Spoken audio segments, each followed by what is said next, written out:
Arrancando semana y arrancando también Generación Euro este lunes 17 de junio de 2024 y tengo yo mucho gusto, vamos, iba a decir una hemorragia de satisfacción, no, pero casi en saludar a uno de los mejores economistas de España, a un sabio como José Ramón Riera, como todos y cada uno de los lunes. Don José Ramón, don Eurico, se le saluda a usted y como siempre se le agradece encarecidamente que se haya hecho usted carne mortal en los estudios de Periodista Digital. Esta vez ha sido porque el gobierno me lo permite. Porque el gobierno lo permite. ¿Cómo va ese canal? Bien, de maravilla, que ya casi en 11.500 suscriptores. Te iba a decir por ahí, 11.500. Sí, ya, y subiendo cada vez más rápido, es decir, da gusto. ¿Cuál celebramos? 20.000 se antoja un poco lejana, pero cuidado, de aquí al verano la tiene usted, ¿eh? No se aleja. En otoño.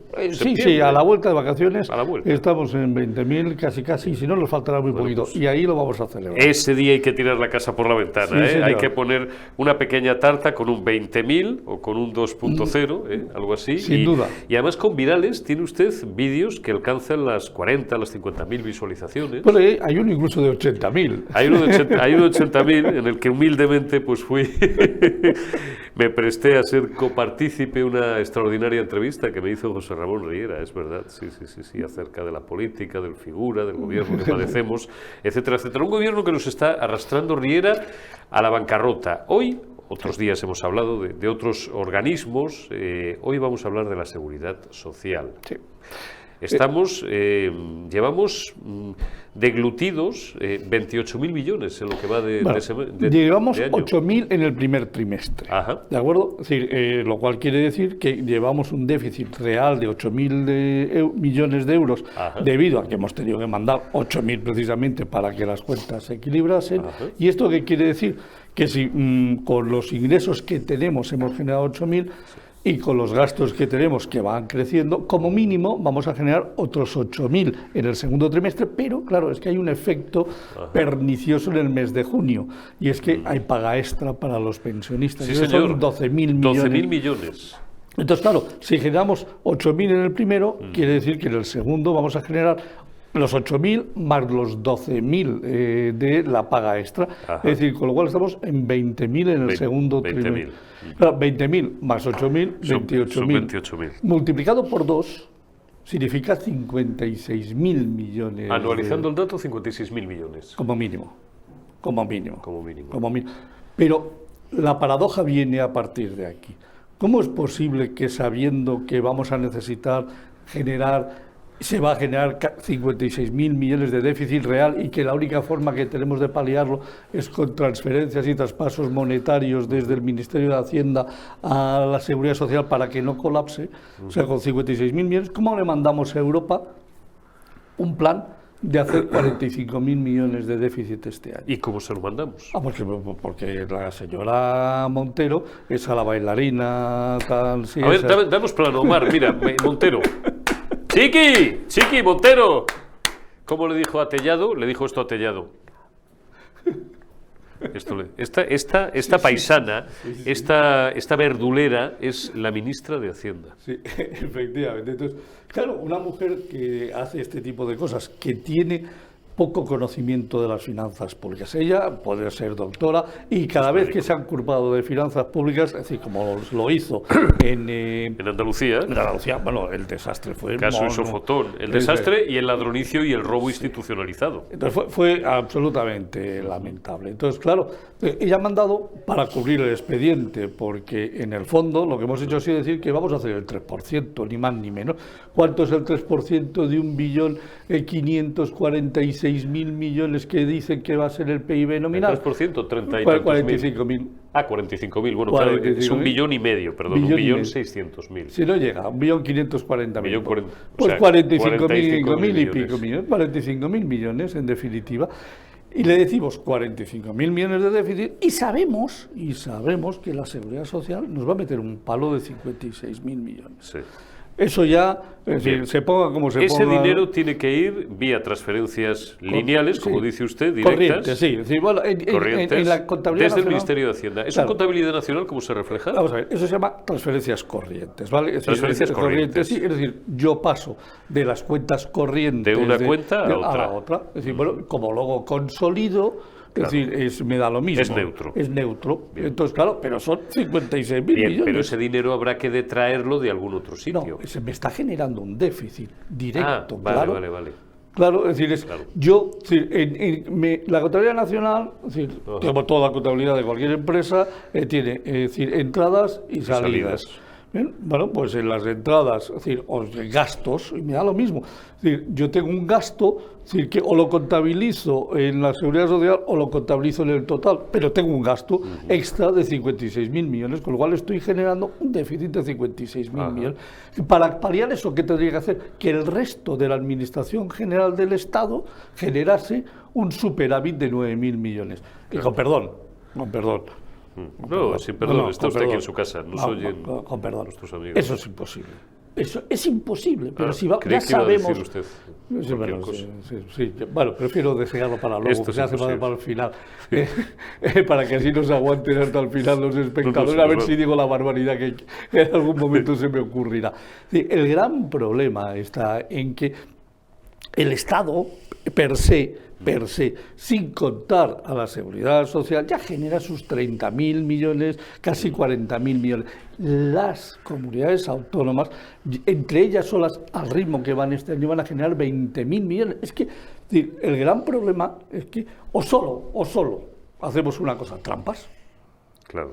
Y entonces empezamos a guardar aquí cosas debajo de la mesa, falsificamos la contabilidad, es decir, o si de verdad llevamos toda la contabilidad al día, es decir, el déficit de nuestro Estado va a estar por encima del 4%, que es lo que no presentó correctamente ya en las cuentas del año pasado, arregló papelitos y entonces solo presentó un 3,69, un 3,7. ¿Qué sucede?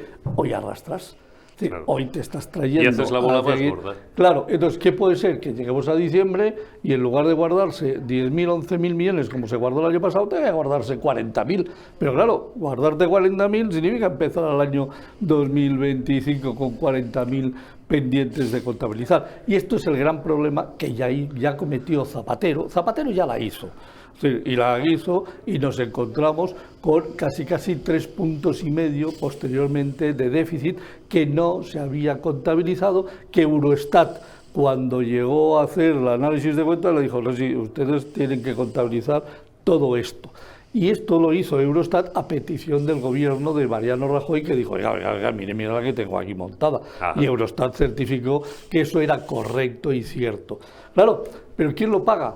Al final, si no lo arreglan ellos, lo va a tener que arreglar otro. Y el que lo arregle se encuentra con un auténtico marrón perfumado. Y entonces los marrones perfumados aquí deberían de ser un delito, pero de absoluta claridad. Porque lo que no se puede largar es un gobierno, como se largó José Luis Rodríguez Zapatero, dejando el 3,5% del Producto Interior Bruto sin contabilizar. Váyase usted a la mierda, con perdón. Váyase usted a la mierda, con perdón o sin perdón. Pero los marrones se los come usted. No se los tiene que comer el partido que le pueda sustituir a usted. ¿En qué se va el dinero, Riera? Porque vamos a ver, redondeando, hay, a menos que me corrija, 9 millones de pensionistas y se pagan 10 millones de pensiones. ¿Ese es el gasto principal de la Seguridad Social? Sí, de la Seguridad Social. Sí. ¿De la Seguridad Social? Sí, hablo de la Seguridad Social. No, de la Seguridad no de Social. las cuentas públicas. De la Seguridad Social. Es decir, ¿por qué se empieza a producir el desfase entre ingresos y gastos en la Seguridad Social?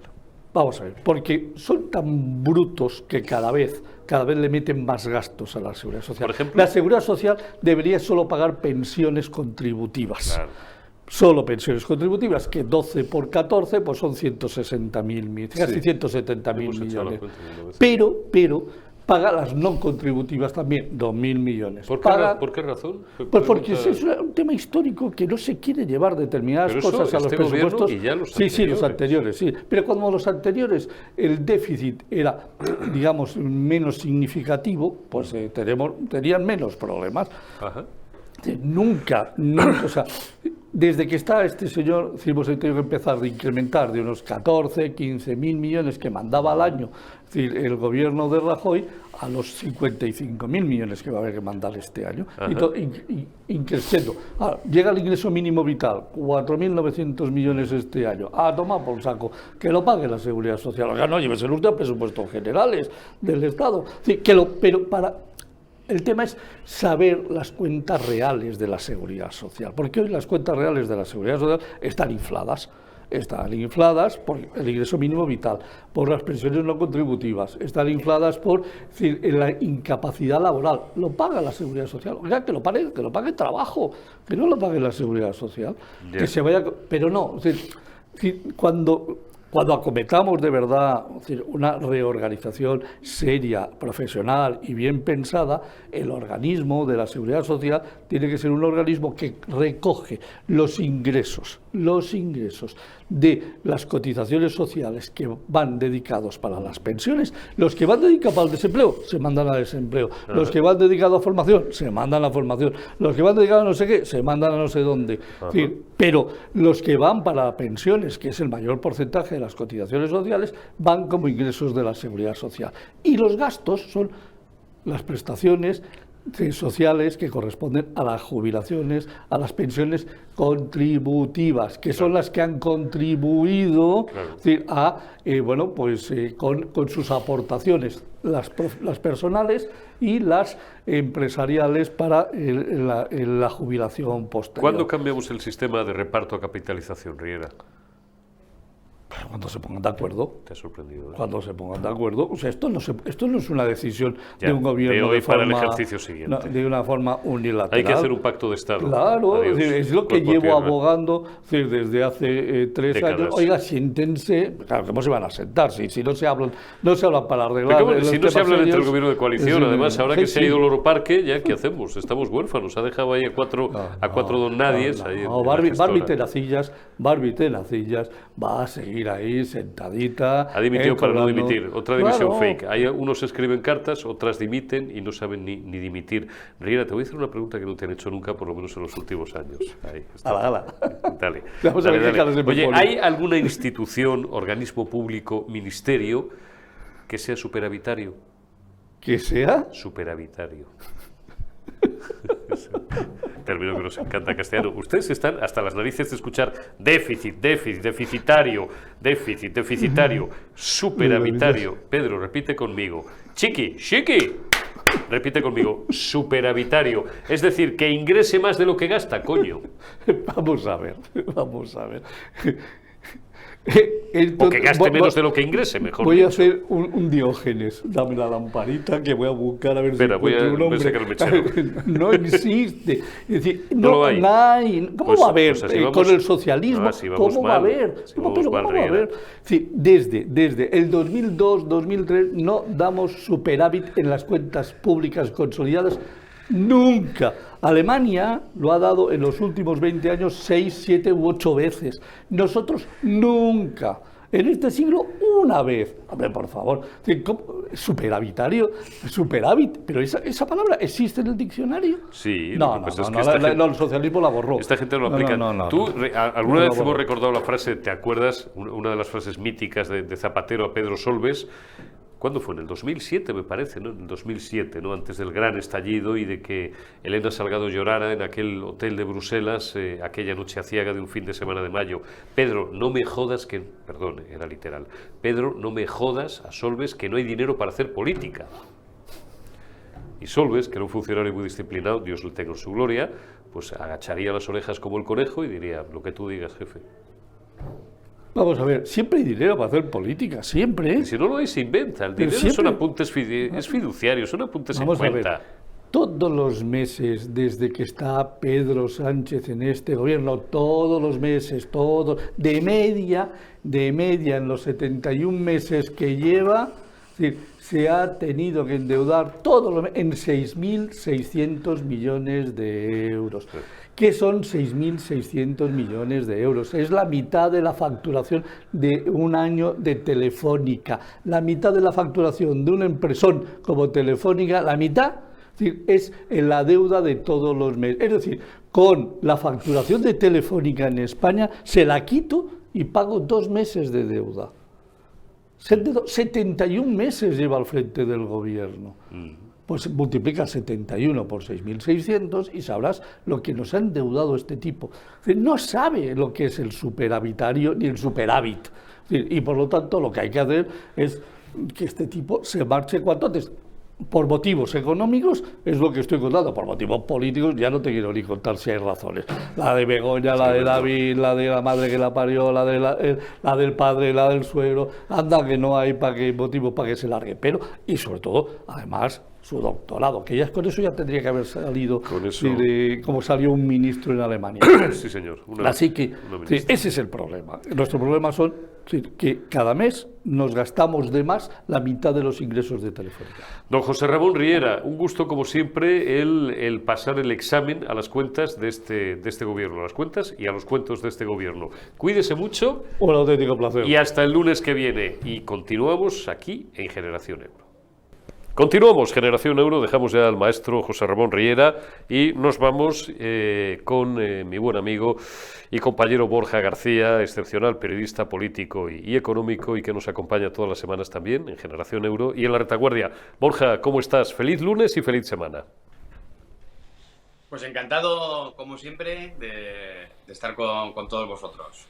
Oye, Borja, es el tema de toda la semana pasada, el tema de los últimos meses, y me temo que lo va a seguir siendo cada vez con más virulencia. Arrancamos esta semana pues con más indicios absolutamente inquietantes que demuestran la pulsión totalitaria y autocrática, no ya de un gobierno, de un jefe del gobierno que quiere amordazarnos, taparnos la boca a los periodistas y controlar, y en Zamora decimos hasta casi ahogar como pollos, a distinguidos miembros del Poder Judicial, controlar todo el Poder Judicial, tal vez, lo de tal vez es retórico, es evidente, para minimizar las posibles réplicas del terremoto judicial que se cierne sobre sus entornos más cercanos, sobre su propia señora, sobre su hermano y sobre destacados ministros, que lo siguen siendo, exministros y altos cargos del partido que dirige, del Partido Socialista.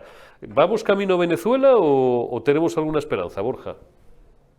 Pues la verdad es que, mira, aprovecho, mira, mi mujer es de Bolivia y me lo dice desde hace ya un tiempo, que me dice que estamos caminando hacia el totalitarismo socialista, socialcomunista que se vive en Latinoamérica. Esto es un hecho, o sea, de hecho la frase que pronuncié la semana pasada, eso de voy a sacar una ley de regeneración democrática, es para echarse a temblar. O sea, cuando una persona, cuando un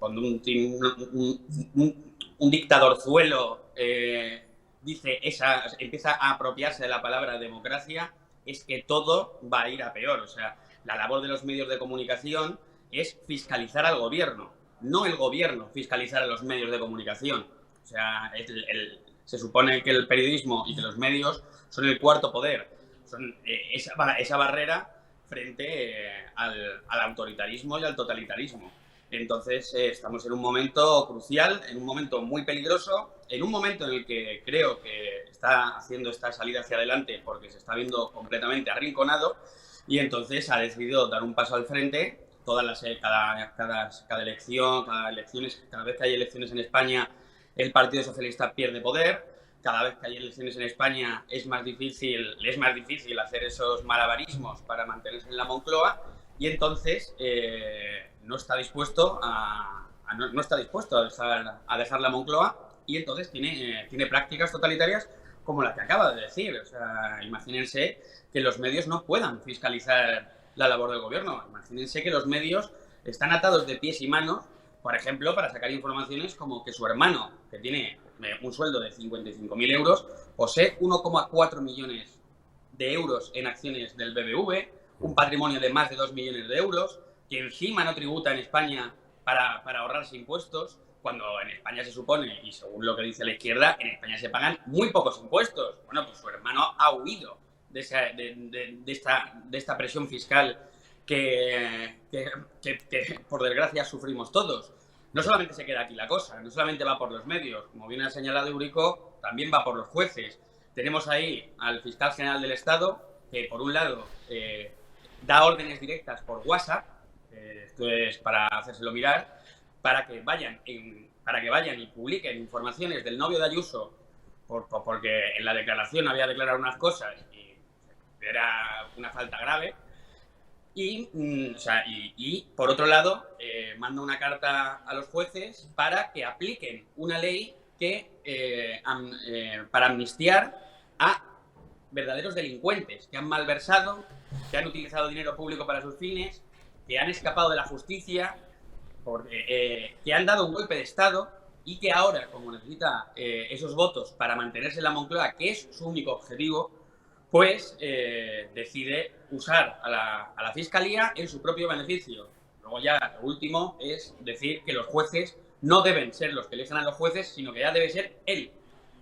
Porque además cambiaría también las mayorías para elegirlo, ya no se necesitaría una mayoría, o sea, no se necesitaría el 75%, sino que con una mayoría simple sería posible. En definitiva, lo que estamos viendo es una deriva totalitaria bastante más acelerada de lo que nos tiene acostumbrados. Ha metido ya, no te voy a decir la quinta, ha metido la sexta marcha, y ahora mismo el objetivo claro de este gobierno ilegítimo y criminal es controlar a los medios, controlar a los jueces y poder seguir haciendo lo que les venga en gana, incluido pues cosas pues eso, como los chanchullos de su mujer, la situación, vamos a llamarla excepcional, de su hermano. Entonces, esta es la situación, Eurico. Mientras y luego, si no estás alineado con ellos, ya eres un fascista. O sea, no, y te conviertes en un tipo sospechoso y perseguible, pues como en regímenes totalitarios tipo, bueno, hoy hablamos de Cuba, hablamos de Venezuela, has hablado del ejemplo de tu señora, de Bolivia, que es un país que no ha tenido precisamente una evolución reciente muy afortunada desde el punto de vista democrático, por ser suaves, pero podíamos remontarnos a los años 60, que tú y yo no conocimos, salvo en los libros de historia, aquella Alemania democrática, de Erich Honecker y de todos aquellos sátrapas que siempre me voy a esa película maravillosa de culto para mí y para mucha gente, que es La vida de los otros. Les ponían micrófonos a la pareja en su ámbito más privado, hasta en el dormitorio, para comprobar cuál de los dos era más afecto. Eran un dramaturgo, creo, y una escritora, o al revés, ¿no? Gentes del mundo de la cultura y del teatro, y para ver quién de los dos era más afecto y menos afecto, ¿no? Se primaba la delación en el ámbito incluso familiar, ¿no? Como en la Rumanía de Ceausescu, como en la Unión Soviética de Stalin, ¿no? En fin, esto es lo que le gusta a esta gente, esto es lo que le gusta a la izquierda, al socialismo y al comunismo. Pero es que además vamos a fijarnos en qué pone énfasis el gobierno y en qué y dónde actúa. Es decir, hace 10 años los jóvenes de menos de 35 años, el 75% eran propietarios que habían comprado una casa. Sí. Hoy estamos por debajo del 30%. El paro somos récord en la Unión Europea, pero doblando las cifras. La productividad en España es la menor de todos los países de la Unión. La fiscalidad, bueno, los autónomos ahogados de impuestos, les suben las cuotas. Los agricultores, ganaderos, el sector primario se manifiesta porque no pueden más. Y todos estos problemas que vamos arrastrando, en vez de sacar, por ejemplo, el gobierno tiene en su propiedad miles de millones de hectáreas para construir viviendas. De hecho, hoy he leído el dato de que se podrían construir 77.000 viviendas, cosa que haría que el precio de la vivienda bajara. Podrían atacar a los ocupas, que me parece una cosa que, volviendo a mi señora, cuando llegó aquí a España me preguntó si esto era cierto, porque ni en Bolivia, ni en Bolivia, ni en Latinoamérica pasa que entren en tu casa y no les puedas echar. O sea, me preguntaba si esto, que si era una broma.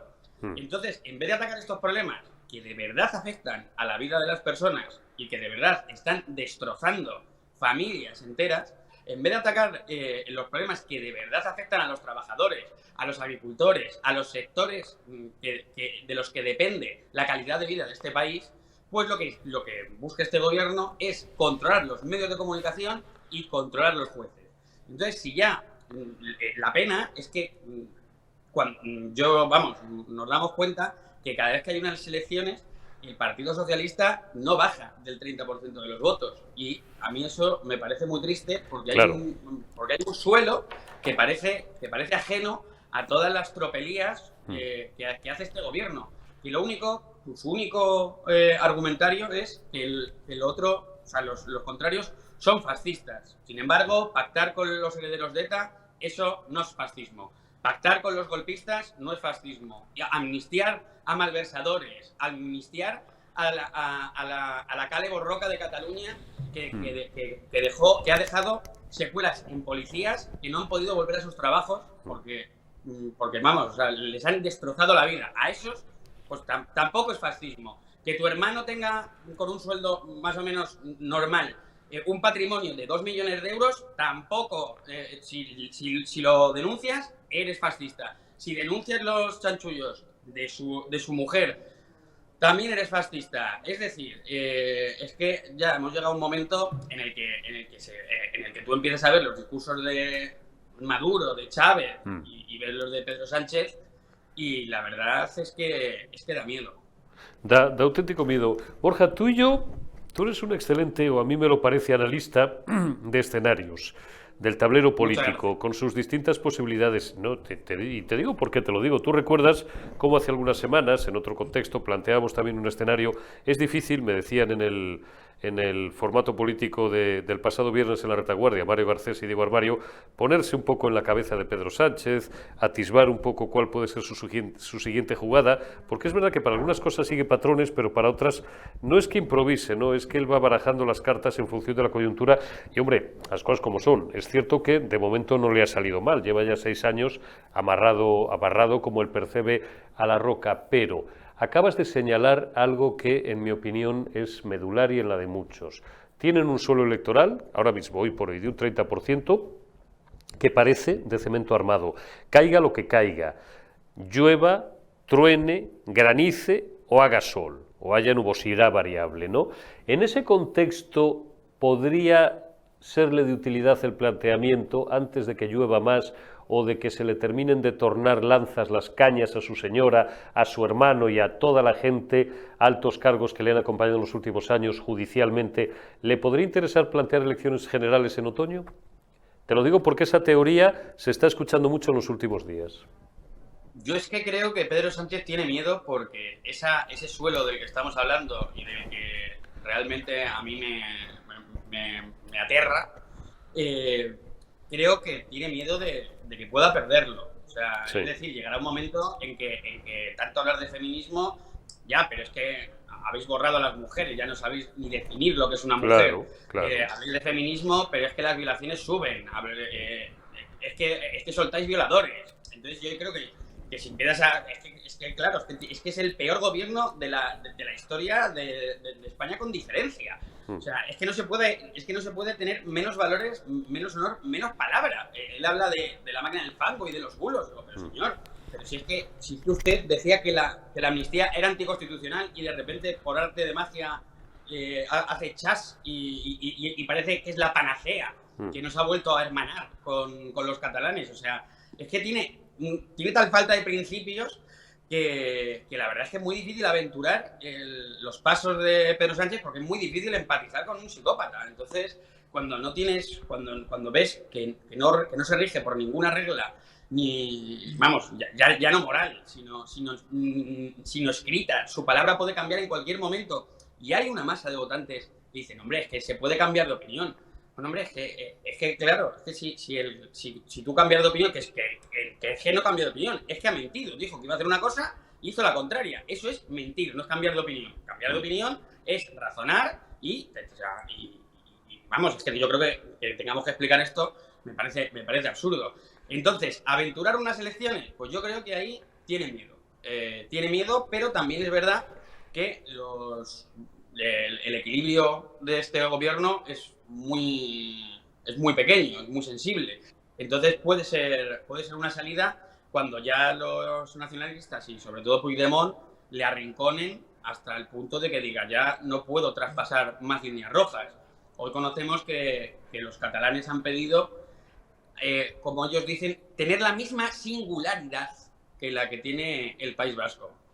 Señores, no quieren una singularidad, lo que quieren son privilegios, lo que quieren es que España financie la fiesta en Cataluña de los separatistas y de los golpistas. Y el problema es que como Pedro Sánchez se basa y necesita esos votos, estoy seguro de que lo acabarán consiguiendo, porque le da igual que Extremadura no tenga tren de alta velocidad o no tenga comunicaciones cuando se lo llevan prometiendo décadas. Le da igual que haya familias arruinadas por esos impuestos que cobra que no reciben, o sea, que no reciben lo que sería proporcional a lo que pagan. Eso le da igual. Entonces, estamos viendo cómo ahora quieren recuperar, porque como las comunidades que gobierna el PP han eliminado de facto ese impuesto a la herencia, pues ahora lo quieren recuperar pues por las malas, pues porque no les gusta. Entonces, vamos a ser el único país de Europa que tiene un impuesto arcaico que nadie entiende, que no sirve para nada porque lo que recauda es mínimo